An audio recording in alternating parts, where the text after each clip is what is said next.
Good morning. लोगोफोर साननैसो जाबायमोन आं थाबायैया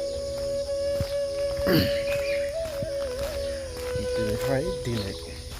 थाबायफिनलायबाय दायो फुंनि 4टा बाजि दा 4टायावनो बिदि स्रां जासै आरो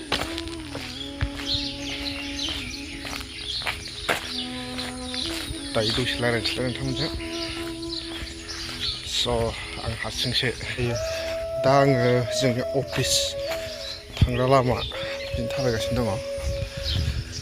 सोरबा सोरबा सोङो आरोना लोगोफोर जोंनि अफिसखौ मिथिया नैबे जोंना फरेस्ट बिट बेंटल लामाया नै बिजों ससे थांब्लानो जोंनि अफिसखौ मोननो हायो बेबायदि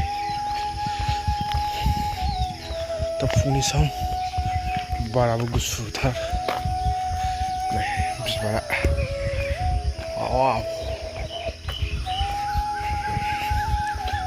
बे बेंटल बाजारनि सेरजों बेबायदि गामिजों मोनसे लामा दं थांनानै जोङो बेंटल फोथारसिम ओंखारहैयो आरो बेबायदि फुंनि समावहाय मानसिफोरखौ नुनो थाङा लामाफोराव थाबायो बे बेंटलाव गोबां मानसिफोर थाबायो एसे आगोल थांनासो लोगो मोनो आरोखि बेंटलाबो गोबांथार नैबे समाव जौगाबाय होनना जों बुंनांगोन बे ओनसोलनि बे जायगानि मानसिफ्रानो जितु बिल्डिं न'बो लुहांबाय ओरैबो दं बैजोंबो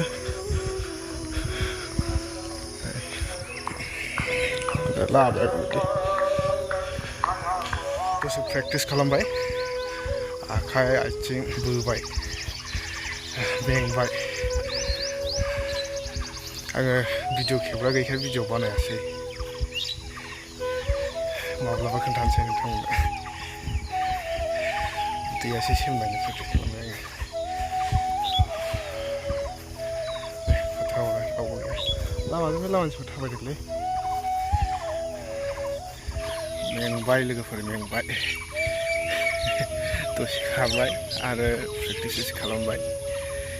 थिखोना मेंबाय स' भिडिअखौ नायनो थाखाय बयनिसिमबो साबायखर बावनाय थाबाय उननि भिडिअआव लोगो मोनगोन थेंक इउ